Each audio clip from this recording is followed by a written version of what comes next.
손님, 무릉도원이세요? 네, 무릉도원이네요. 아니, 물온도 어떠시냐고요?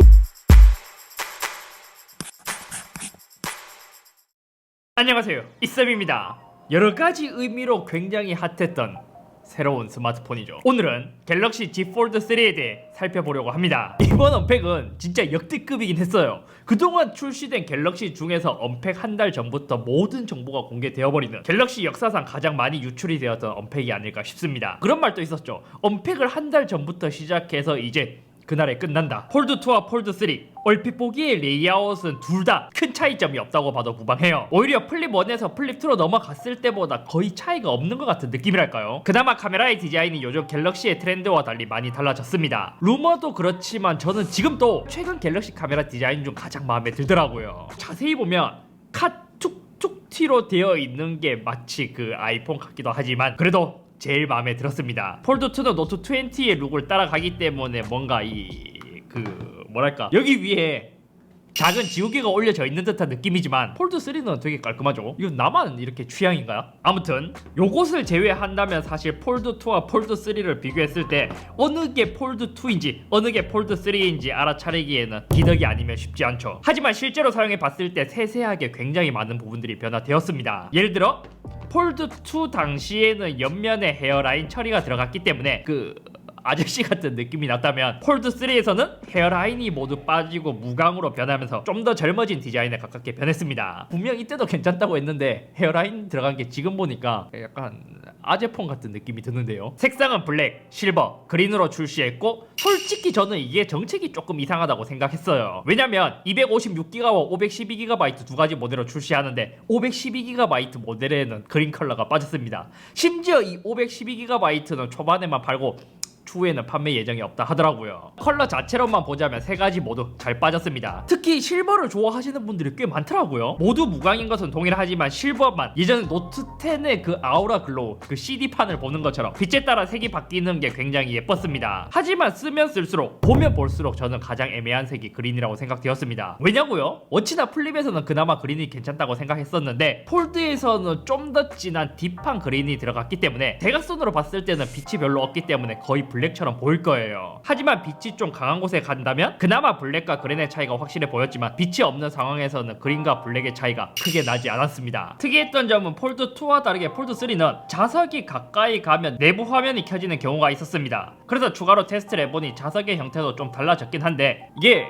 자석이 가까이 있으면 내부 화면이 켜지는 경우가 있어서 조금 조심해야 될 것 같더라고요. 그리고 폴드2와 비교했을 때 자세히 보면 화면이 접히는 부분이 달랐습니다. 그러니까 좀 더 완만해졌다고 해야 되나요? 폴드2에 비해 폴드3는 좀 더 얇아진 느낌이 나죠. 심지어 안쪽을 봤을 때도 요 베젤의 차이가 있겠지만 폴드3의 폭이 더 줄어들었기 때문에 전체적인 두께도 살짝 줄었습니다. 게다가 여기서 힌지도 좀 달라졌어요. 평평한 바닥에 뒀다고 가정했을 때 폴드2는 위쪽으로 더 많이 올라오고 힌지가 좀 더 두툼하게 디자인이 되었습니다. 그에 비해 폴드3는 힌지가 더 얇아졌고 더 낮아진 모습을 볼 수 있죠. 뭐 엄청 큰 차이는 아닌데 폴드3가 폭이 더 줄어든 모습을 볼 수 있습니다. 게다가 안쪽으로 열었을 때도 좀 차이가 났어요. 폴드2를 보면 끝쪽에서 중앙으로 올수록 좀 더 이제 베젤이 쑥 올라오는 듯한 디자인으로 되어 있습니다. 그에 비해 폴드3는 폴드2와 비교했을 때 전체적으로 엄청 평평하게 되어 있고 내부 베젤도 더 얇아진 모습을 볼 수 있죠. 그렇기 때문에 동시에 비교를 해봐도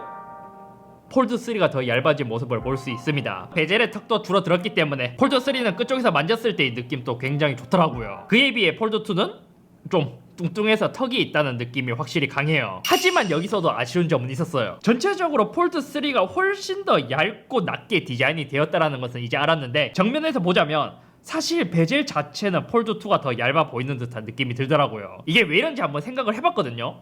폴드2의 베젤은 검정색이 한 번 있고 외부 프레임과 함께 이제 색이 좀 다르기 때문에 이 블랙의 영역이 적기 때문에 더 얇아 보이지 않나 라는 생각이 들기도 해요. 근데 그런 거 치고도 폴드3는 전체적으로 블랙이긴 하지만 좀 더 두꺼워 보이는 감은 없지 않아 있죠. 그리고 힌지를 접었을 때의 느낌은 얘도 장력이 살짝 조절된 것 같긴 하거든요. 처음에는 좀 뻑뻑해서 힘든데 펼칠수록 좀 이제 힘이 덜 가해지는 그런 느낌? 폴드2는 제가 오래 썼기 때문에 뭐 1대1 비교로 하기 어렵지만 얘는 전체적으로 일정한 느낌이에요.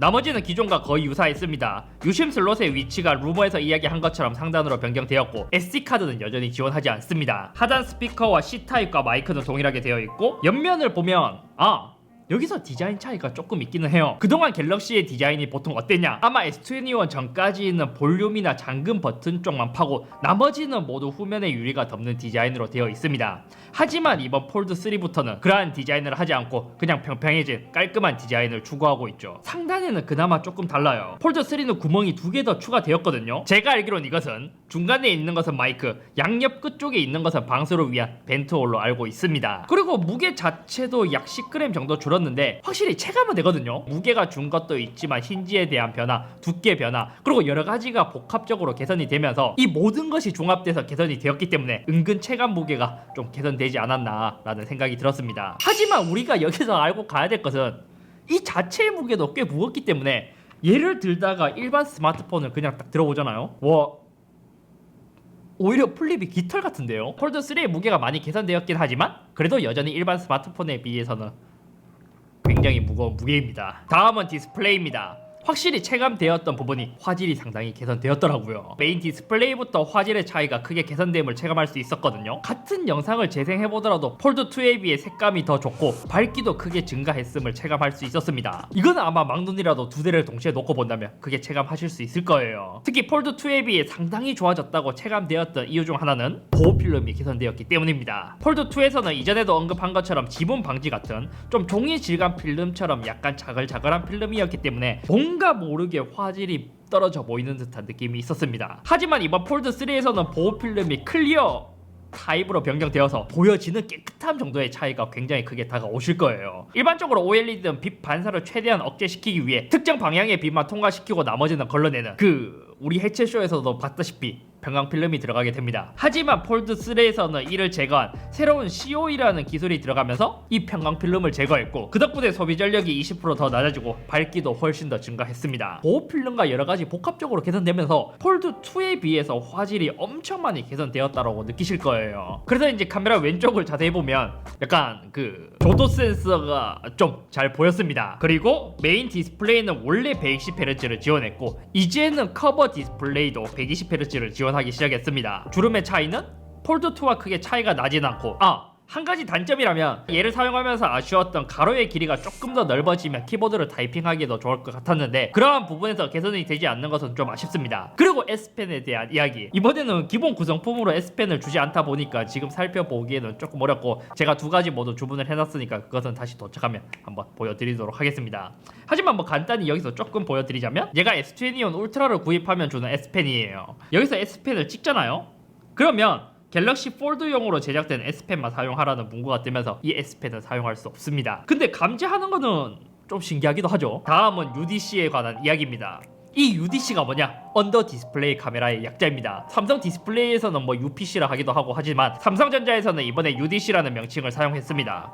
일반 스마트폰은 거의 이제 베젤리스까지 왔습니다. 그리고 이제 전면에 있는 펀치홀, 카메라 구멍이 거슬리기 때문에 디스플레이 아래로 숨기면서 더욱 몰입도 있는 디스플레이를 만드는 게 앞으로 출시될 스마트폰에서 경쟁 기술이 되지 않을까 싶습니다. 그리고 이번 갤럭시 폴드 3에서는 갤럭시 최초로 UDC가 적용되었습니다. UDC는 일종의 트릭과 비슷합니다. 전면 카메라 위쪽에 픽셀의 밀도를 줄이면서 디스플레이 아래로 카메라를 숨긴 기술입니다. 근데 이것도 결론부터 이야기를 하자면 호불호가 매우 심할 것으로 생각됩니다. 왜냐면 지금 봤을 때는 UDC가 뭔데 그냥 카메라 홀이잖아 라고 생각하지만 밝은 화면으로 들어갔을 때 이게 처음 본다면 거의 미완성 프로토타입 제품이라는 인상이 강했습니다. 더군다나 최근 샤오미가 언팩 하루 전 미믹스 4를 공개하면서 3세대 UDC를 공개했는데 그거는 진짜 괜찮더라고요. 그래서 그것을 보고 폴드 3의 UDC를 다시 보면 솔직히 폴드 3의 UDC는 솔직히 구려 보입니다. 그냥 정확하게 이야기하자면 모기장 같은 느낌이 강하게 다가왔습니다. 하지만 제가 여기서 호불호가 상당히 강할 수 있다고 이야기한 이유, 지금처럼 밝을 때에는 모기장처럼 UDC가 좀 잘 보이잖아요. 어두운 화면으로 가면 갈수록 티가 덜 나고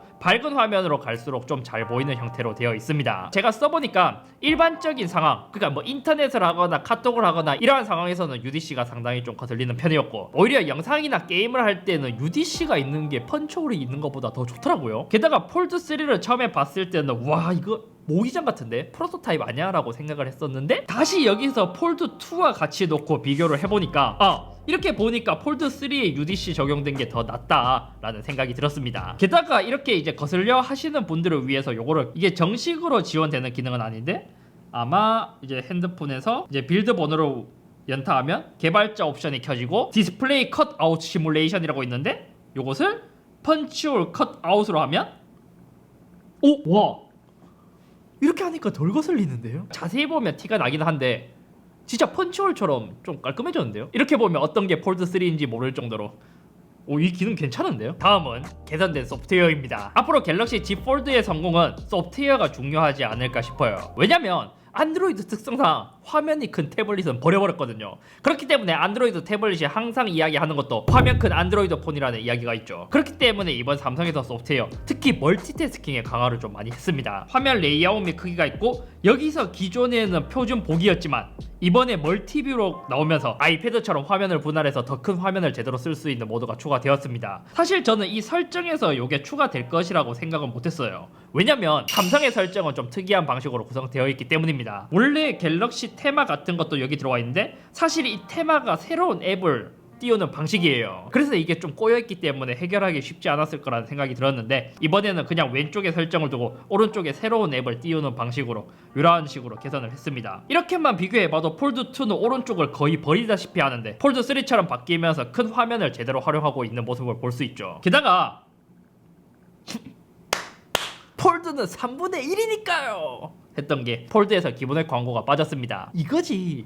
설마 닫았을 때 나오나? 닫았을 때도 나오지 않습니다. 그래서 이렇게 멀티뷰 지원이 강화되었기 때문에 기본 앱들도 왼쪽과 오른쪽을 좀 구분해서 사용하고 있고 전화 같은 경우에도 최근 기록, 연락처도 두 개로 나눠져 있고 메시지, 기본 앱단에서 멀티뷰의 지원은 더 강화되었습니다. 물론 폴드2도 기본 앱에서는 좀 많이 지원을 하긴 했어요. 하지만 여기서 문제는 기본 앱단에서 삼성이 이렇게 개발을 한다고 하더라도 서드파티 앱들이 움직이지 않는다는 것이 문제입니다. 왜냐면 폴드보다 일반 스마트폰을 쓰는 사람들이 훨씬 더 많으니까요. 그렇기 때문에 삼성에서 멀티뷰 이런 것은 공식 기능으로 지원하고 있지만 나머지 기능들은 사실 실험실에서 지원하고 있는 기능들이 굉장히 많습니다. 엣지 패널도 조금 개선되었습니다. 이렇게 열어보면 내가 이거 개발자 버전 봤을 때는 이게 두 줄이었지 않나요? 엣지 패널이 두 줄로 나와 있었고 여기서도 이것을 누르면 이제 태스크바라고 새롭게 생긴 기능을 고정할 수 있는 버튼이 여기에 추가되어 있었습니다. 아무튼 엣지 패널은 특히 폴드에서 좀 많이 유용하죠. 예를 들어 유튜브나 인터넷을 열 때 이렇게 쉽게 분할해서 열 수 있는 방식으로 쓸 수 있고 여기 즐겨 찾는 앱 고정하기라고 있는데 이것을 켜게 되면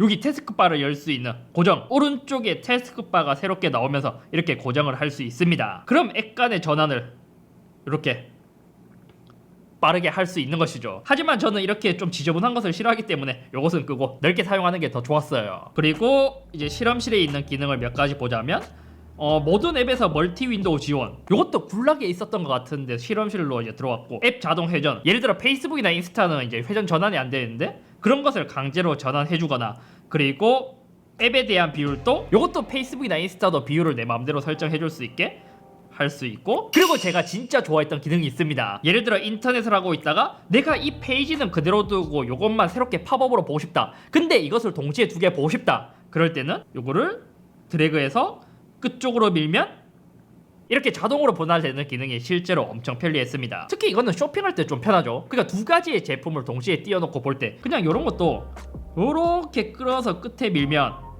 이 링크 페이지가 나오면서 자동으로 분할돼서 볼 수 있는 기능입니다. 결국 이렇게 소프트웨어로 많이 개선되었다고 하더라도 여전히 아쉬운 것은 기본 앱을 제외한 서드파티 앱들은 기존 스마트폰 앱에서 가로로 늘린 것밖에 안 되더라고요. 플립과 폴드에서 동일한 페이지를 열었을 때 어차피 보여지는 정보는 동일하고 얘는 좀 더 오밀조밀하게 모여있다 뿐이지 폴드는 오히려 낭비하는 공간이 꽤 많습니다. 물론 PC 버전으로 봤을 때 플립보다 훨씬 더 좋긴 하지만 요즘 모바일 페이지가 꽤 잘 되어 있기 때문에 뭔가 이런 것을 보면 폴드는 화면이 커서 시원시원한 맛은 있지만 좀 빈 공간을 제대로 활용하지 못하는 그런 느낌이 있었습니다. 특히 이것은 인터넷 페이지뿐만이 아니라 카카오톡도 동일하고 많은 서드파티 앱들에서 해결해야 될 문제이긴 해요. 오히려 멀티태스킹을 쓴다면 일반 스마트폰의 비율인데 두 개의 앱을 동시에 쓸 수 있기 때문에 멀티태스킹을 할 때는 폴드가 가진 강점이 굉장히 크죠. 다음은 카메라입니다. 이것은 기존과 차이가 있진 않습니다. 차이가 있다면 전면과 후면 카메라는 동일하게 되어 있지만 내부 카메라가 UDC라는 새로운 기술이 적용되면서 화질에 있어서는 솔직히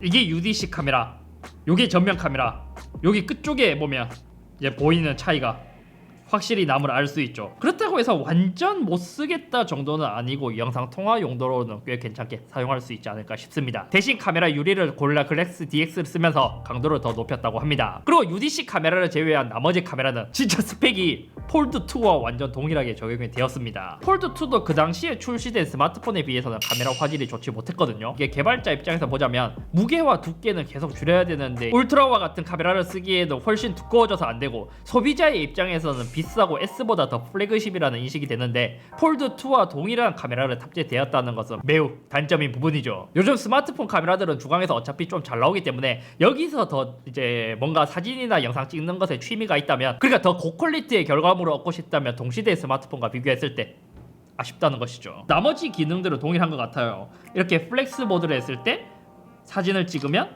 밑에 사진이 나오는 방식, 위아래로 바뀔 수 있는 것은 플립과 동일하게 되어 있고 커버로 볼 수 있는 것도 동일하게 적용되어 있습니다. 이러한 부분을 보자면 아직까지 폴드는 사진이나 영상을 찍는 유저보다는 큰 화면, 그러니까 펼쳤을 때는 태블릿, 접었을 때는 스마트폰으로 쓰고 싶어 하는 유저들을 타겟으로 만든 제품이라고 보면 될 것 같습니다. 다음은 스피커에 대한 이야기입니다. 폴드2 대비 폴드3의 스피커 구멍이 더 크고 더 많이 되어 있습니다.